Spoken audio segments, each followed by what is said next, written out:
What is up, YouTube? I am back with another video that I had promised a few days ago.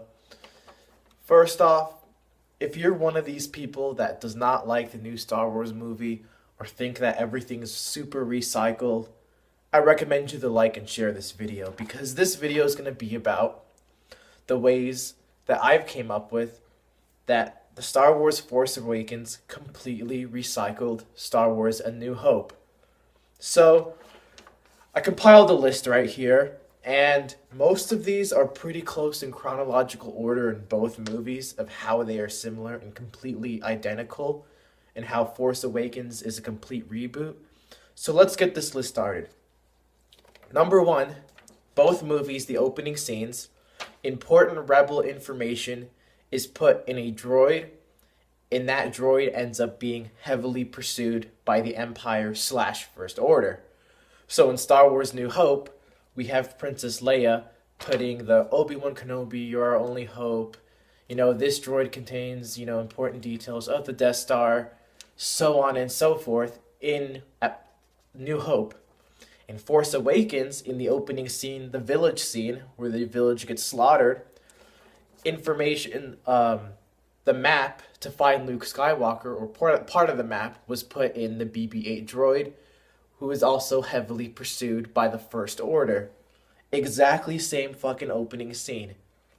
Next, coincidentally, the two droids end up with an unlikely Force-sensitive prodigy in a desert planet.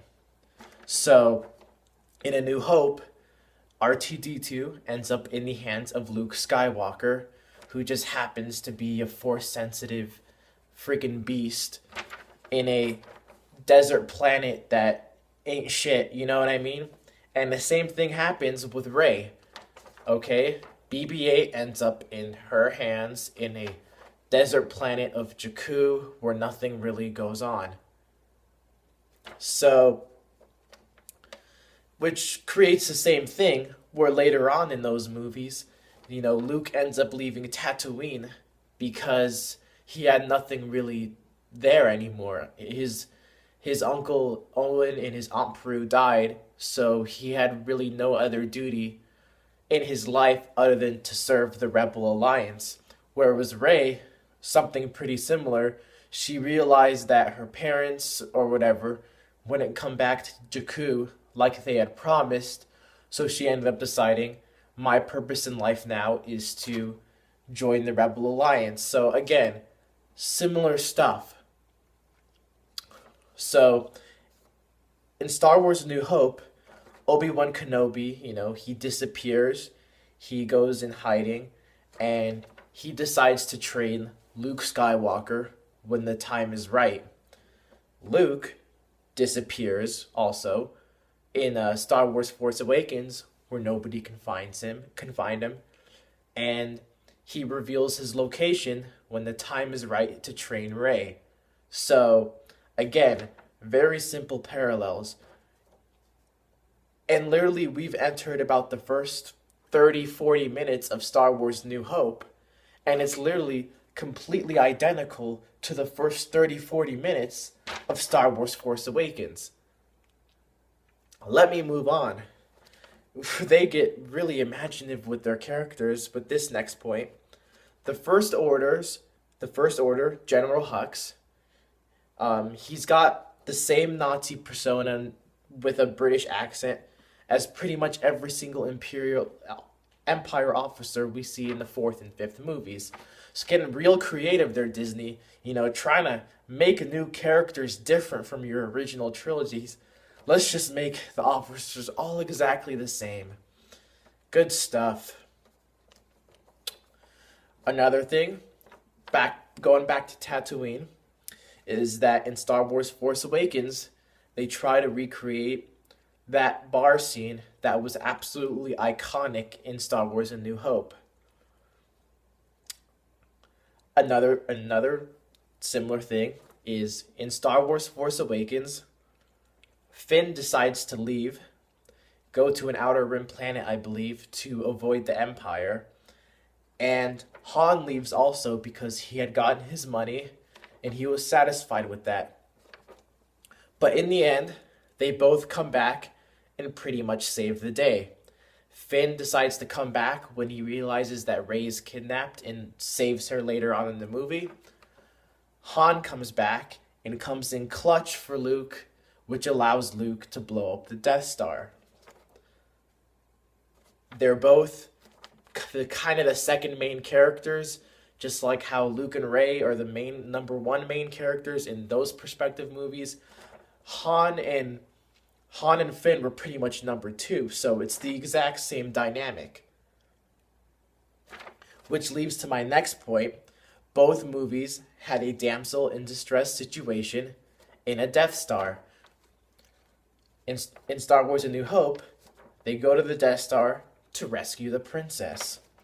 In Star Wars Force Awakens, they go in the Death Star. Han, Chewbacca, and what's-his-face, Finn, they go in the Death Star to rescue Rey. Even though I think Rey might have been able to escape on her own, but nonetheless, they help her escape. They came with the intention to save her, which they did. So again, exact same dynamic in both movies when they go in the Death Star.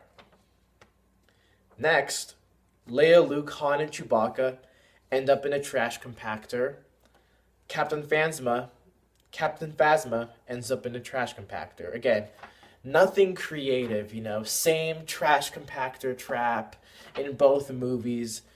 Good job, Disney. And kind of the climax part, which is my next part, the big moment in the Death Star in both movies is just about exactly the same. In Star Wars A New Hope, Luke watches Obi-Wan die in pretty epic fashion, where they're sort of isolated, but they're not really isolated, and you have the main character, just looking at what's happening, what's developing. So in a very similar fashion, Rey watches Han Solo die, where you just see Kylo Ren and Han Solo isolated, and Kylo Ren, kills Han Solo in pretty epic fashion. And after both those deaths, Luke starts shooting at stormtroopers in rage, and Rey and Finn and them end up shooting stormtroopers in rage. Again, no creativity. Even in the death of Han Solo, one of your most iconic characters, you can't even make that different. You can't mix it up. This movie is so lazily written. It's unbelievable. Let's move on. The Resistance headquarters in Star Wars Force Awakens literally looks exactly fucking the same as the headquarters in A New Hope. I highly doubt they were in the Yavin 4 planet in both movies, so continuity error there.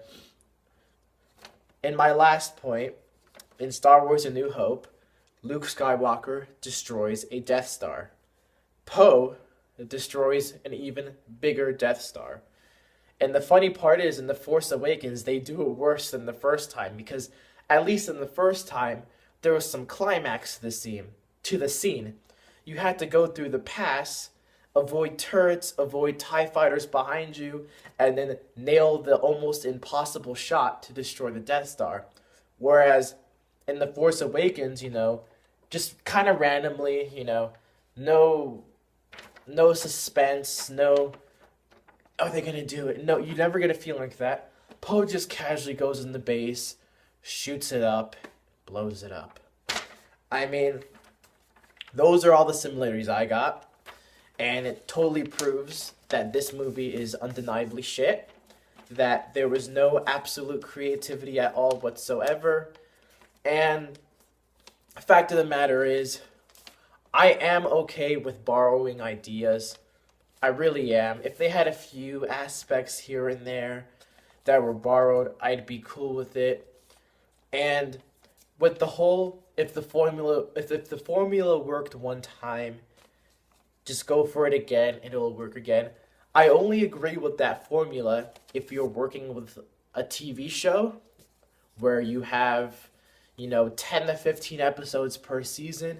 And let's just say you're at like season 5 or season 10 and you're running out of ideas, it's cool to recreate some stuff, borrow a lot of things from past episodes, because creatively, it's tough to come up with fresh stuff. Same thing with pro wrestling. Pro wrestling at this point, almost everything is borrowed, but the thing with pro wrestling is they literally have a wrestling, for example, WWE, they have a Monday Night Raw every single week of the year. So that's like what, about 50 episodes a year for close to 30 years straight. You're going to have to end up recycling a whole bunch of stuff because you've just done so much that it's hard to come up with new creative things. Whereas this is the 7th Star Wars movie. J.J. Abrams, you're only directing one movie, just one movie, and you can't think of anything original. The only thing that was original in this movie was Kylo Ren and the Snoke dynamic. And that was so fucking bad, because Kylo Ren's a bitch. Captain Phasma's a shit villain. And Snoke is more of a character where we have to watch the later movies to actually find out about him. But I have the suspicion that it's about a 95% chance he'll end up being a plot hole, mainly because of the Sith rule of 2. It would make no sense for a Sith that powerful to be around, and the only known Siths we know that are still alive are Darth Maul and possibly Jar Jar Binks. So really, if Snoke's not one of those characters, it's a plot hole. So I went on a little tangent right there at the end, but this movie's horrible. It is literally Star Wars Episode 4, A New Hope rebooted. Subscribe to my channel, leave a like, share, peace.